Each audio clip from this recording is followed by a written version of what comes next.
ఇది ఎప్పుడు మనం చదివిన కదా ఒకటి కడవరి కాలం ముందు ఉన్న రక్షణ, మన కొరకు వేచున్న రక్షణ అని. ఆ రక్షణ ఏంటంటే, మూడో రక్షణ ఏంటంటే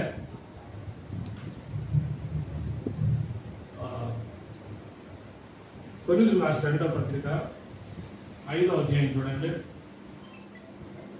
5వ అధ్యాయం 1వ వచనం.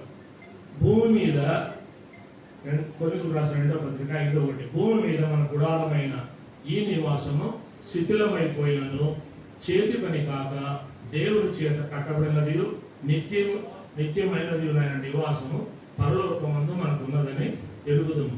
మనం ధరించుకున్న అపేక్షించుతూ దీనిలో మూలుగుచున్నారు.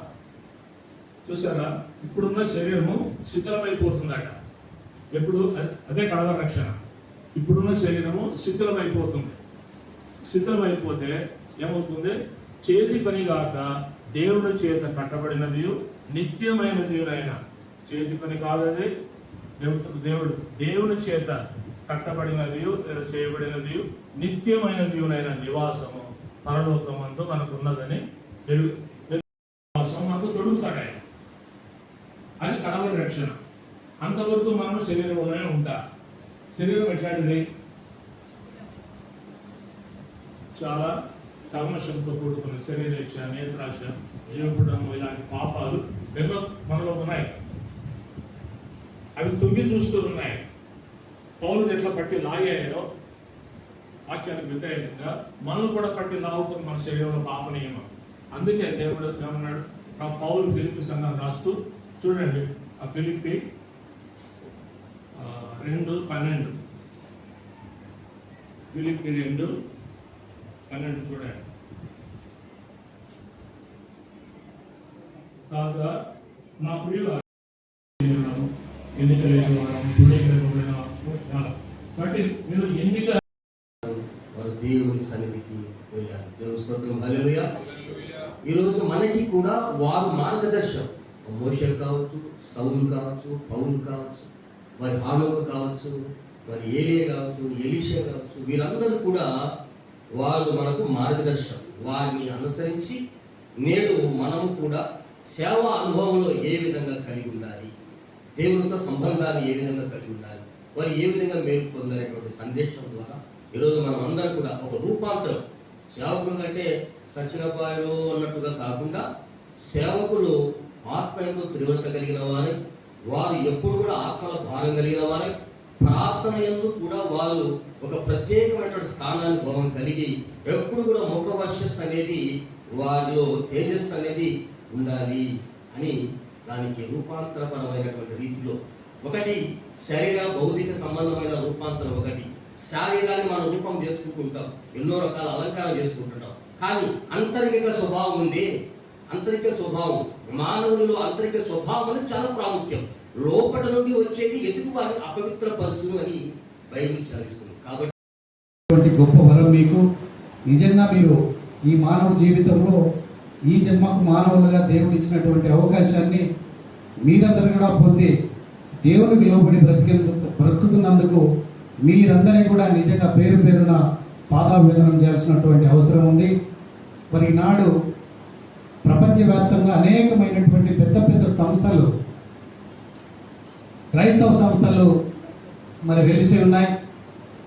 మీరు ఆర్థిక ఇబ్బందులు భరిస్తూ, కొంత ఆకలి బాధలను భరిస్తూ దేవుని పరమార్థాన్ని, దేవుని సత్యాన్ని గ్రహించి మీరు చేస్తున్నటువంటి సేవ, మేమందరం కూడా యావత్ జాతి కూడా నిజంగా మీకు దాసులుగా కావాల్సినటువంటి అవసరం ఉంది.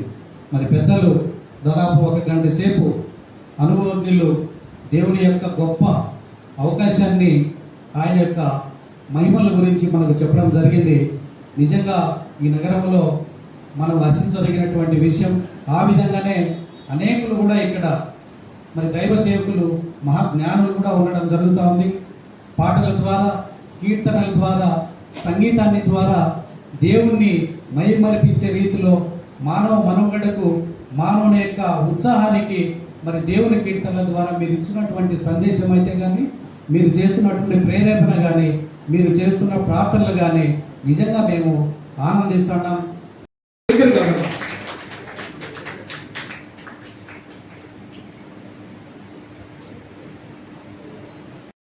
మీడియా మిత్రులకు నమస్కారములు. ఈరోజు కడప జిల్లా మరి ఆల్ ఇండియా పాస్టర్ ఫెడరేషన్ సర్వసభ్య సమావేశం జరిగింది. నా పేరు మల్లె విజయభాస్కర్. నేను all India pastor federation Kadapa జిల్లా అధ్యక్షులుగా పనిచేస్తున్నాను. అలాగే స్టేట్ జాయింట్ సెక్రటరీగా పనిచేస్తూ ఉన్నాను.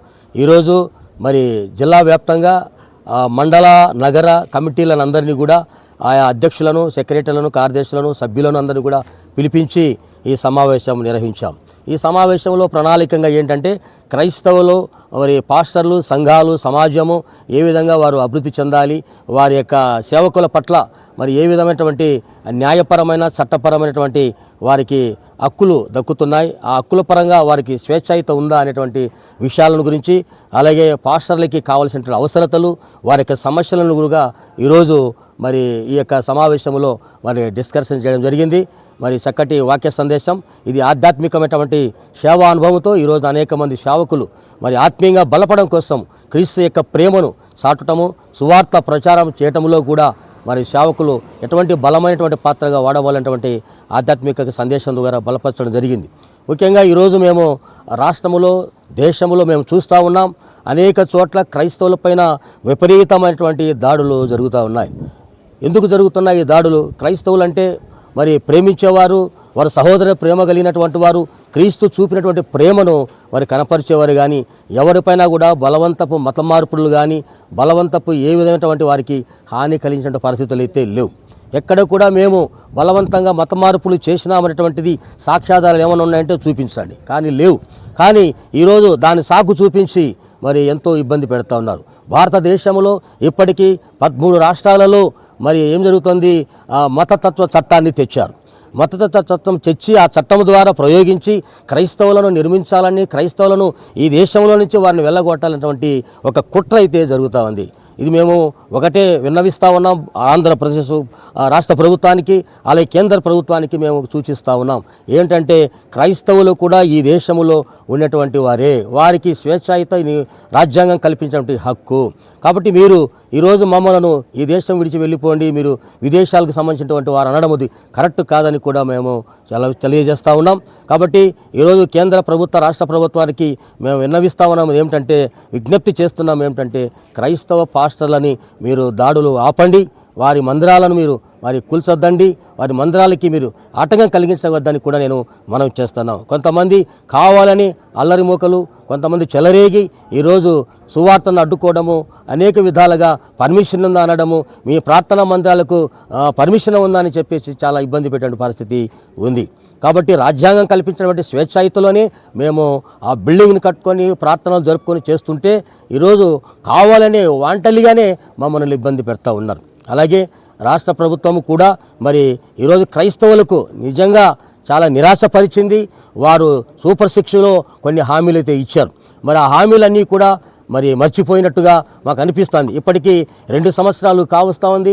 ఈ 2 సంవత్సరాల కాల పరిధిలో ఒక గౌరవేతనం అనేది ఒకసారి ఇచ్చారు. ఇప్పటి వరకు గౌరవేతనం అనేది పాస్టర్లకు ఇవ్వకపోవడము, రెండవది క్రైస్తవ పాస్టర్లు జరుగుతున్న దాడులపైన ఏ విధమైన ప్రభుత్వం స్పందించకపోవడం కూడా బాధాకరము, విచారకరంగా మేము తెలియజేస్తూ ఉన్నాం. మరి యువ నాయకులు, మరి యువగలములు, మరి నారా లోకేష్ గారు గౌరవ ఐటీ శాఖ మంత్రివర్యులు వారు చెప్పినటువంటి క్రైస్తవులకు, పాస్టర్లకి మేము అండగా ఉంటాం, వారి యొక్క సమస్యలను పరిష్కరిస్తాం, వారికి సంక్షేమ నిధిని మరి సపరేట్గా ఏర్పాటు చేస్తామని చెప్పారు. ఇప్పటికి పూర్తిగా క్రైస్తవులను మర్చిపోయారు అనేటువంటి అనుమానం కలుగుతూ ఉంది. ఈరోజు క్రిస్టియన్ మైనారిటీ బోర్డులో ₹1 కూడా మరి నిధులు లేవు. కేవలము ఆ క్రిస్టియన్ మైనారిటీ కార్యాలయము బోసిపోయినట్టుగా కనపడతా ఉంది. కాబట్టి మేము రిక్వెస్ట్ చేస్తూ ఉన్నాం, విజ్ఞప్తి చేస్తూ ఉన్నాం రాష్ట్ర ప్రభుత్వానికి, యువగలములతో సూపర్ 6లు అయితే మీరు ఏమైతే హామీలు ఇచ్చారో ఆ హామీలను మీరు ఖచ్చితంగా మరి క్రైస్తవ సంక్షేమ నిధికి నిధులు కేటాయించి మరి మైనార్టీ నిధుల ద్వారా క్రైస్తవ పాస్టర్లకి అనేక మరి సంక్షేమ పథకాలను, వారి యొక్క సమస్యలను పరిష్కరించాలని కూడా ఈ సందర్భం మేము కోరుతూ ఉన్నాం. ఏదైతే సూపర్ 6లు ఇచ్చినటువంటి 6 పథకాలు అవన్నీ కూడా మీరు పరిపూర్ణంగా మాకు అందించాలని కోరుతా ఉన్నాం. అంతేకాకుండా మరి గౌరవేతనం కోసము 3వ విడత నోటిఫికేషన్ గత ప్రభుత్వం వైసీపీలో ఉన్నప్పుడు నోటిఫికేషన్ ఇచ్చారు. ఈ ప్రభుత్వంలో అదే నోటిఫికేషన్ కొనసాగిస్తున్నారు తప్ప ఆ నోటిఫికేషన్ అంటే 8,425 మంది ఆ నోటిఫికేషన్ ఉంది. ఇప్పుడు ప్రజలు మరి క్రైస్తవ పాస్టర్లు ఎదురు చూస్తుంది ఏమంటే 3వ విడత నోటిఫికేషన్ ఇవ్వాలి. అర్హత కలిగినటువంటి దాదాపు మరి 20,000 మంది పాస్టర్లు అర్హతలకు కలిగినటువంటి వారు ఉన్నారు. వారికందరికీ కూడా 3వ విడత నోటిఫికేషన్ అవకాశం కల్పించాలని కూడా ఈ సందర్భంగా తెలియజేస్తున్నాం. త్వరలోనే మరి జిల్లా వ్యాప్తంగా ఇప్పటికి 23 మండలాలు, నగరాలు, మండలాలు కమిటీలు వేయడం జరిగింది. మిగిలిన మండలాలు కూడా మేము త్వరలోనే కమిటీలు పూర్తి చేస్తాం. ఈరోజు ఆయా జమ్మలమడుగు మరి అలాగే పౌరమామెల్ల, కలసపాడు కొన్ని మండలాల నుంచి మరి జిల్లా అధ్యక్షులు మరి సెక్రటరీలు కూడా హాజరయ్యారు. ఇంకా కొంతమంది రేపటి మీటింగ్లో అంటే నెక్స్ట్ మీటింగ్కు మరొకసారి మరి నియోజకవర్గ స్థాయిలో మేము మీటింగ్లు పెడతాము. ఆ రోజున హాజరై మిగతా కమిటీలు కూడా పూర్తి చేస్తామని కూడా సందర్భంగా తెలియజేస్తున్నాం. కాబట్టి రాష్ట్ర ప్రభుత్వం, కేంద్ర ప్రభుత్వాలు క్రైస్తవ సంక్షేమానికి నిధులు కేటాయించండి. మాకు ఏ విధమైన ఇబ్బంది కలిగించవద్దని మరొకసారి మేము విజ్ఞప్తి చేస్తూ ప్రభుత్వానికి తెలియజేస్తున్నాం. Thank you. ప్రధానంగా బీసీ భవనాలు అవన్నీ